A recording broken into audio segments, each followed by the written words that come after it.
Welcome to the Scottish Rite Journal podcast, an audio presentation of the Scottish Rite Journal, brought to you by the Supreme Council of the Scottish Rite, Southern Jurisdiction, Mother Supreme Council of the World.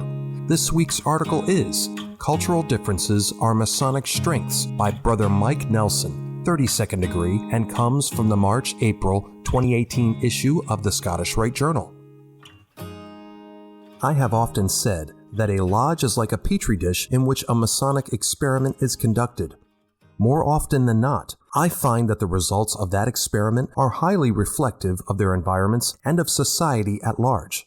This makes perfect sense when you think of it, because a lodge is its members and would certainly cease to exist without them. Those individual Masons come from all walks of life. It is their obligations and sharing of ritual that unites them. But more than that, they come to find a shared spirit among them.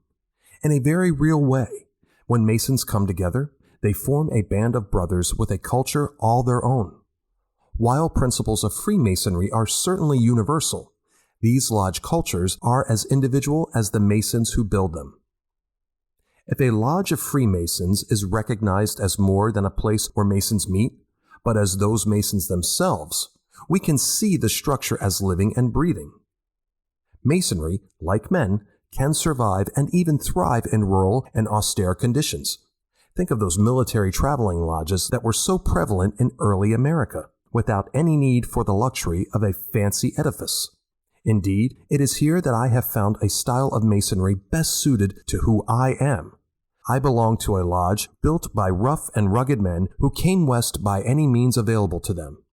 My lodge was fostered by their Masonic descendants, and the spirit of that lodge is alive and well today. Geography positively plays a part in the creation of a lodge's culture. A prestigious East Coast lodge bearing the name of some founding father or another is going to be very different from a mining lodge in Montana, and that's a good thing. It is to be expected that the members of a downtown lodge are going to be vastly different from the members of a more rural lodge, or even country lodge. The simple truth is known as diversity and, in my opinion, is among the most beautiful aspects of Freemasonry. It is the work that we share and our obligations that bind us together, and our differences ought to be celebrated as additional strengths, not weaknesses. Problems and concerns that exist in Masonry are not, however, always confined to geographic boundaries. A downtown lodge can experience many of the same challenges in survival that a rural lodge can.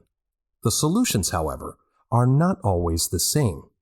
As with individuals, the issues of a lodge must be addressed independently. But I believe that the place to start in either case is with their brethren and their shared experience. Are they happy to travel perhaps dozens of miles or more to come to a lodge on any given night? Do they enjoy each other's company and share in each other's joys and sorrows? Do they welcome new members and hear their voices as they hear those of the elders? This is where true Masonry exists, and we can find that in an extravagant temple, a room above a bar, a tent, or under the star-decked canopy of the heavens. The true mark of a Mason, therefore, is the ability to transcend his environment and realize the universality of Freemasonry. Like and share this article, and don't forget to subscribe to the channel. If you wish to comment, please leave one, and as a reminder, hit the notifications bell.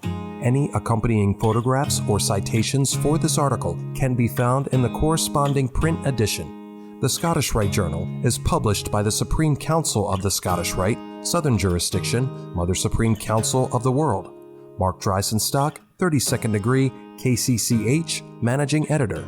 I'm your host, Matt Bowers.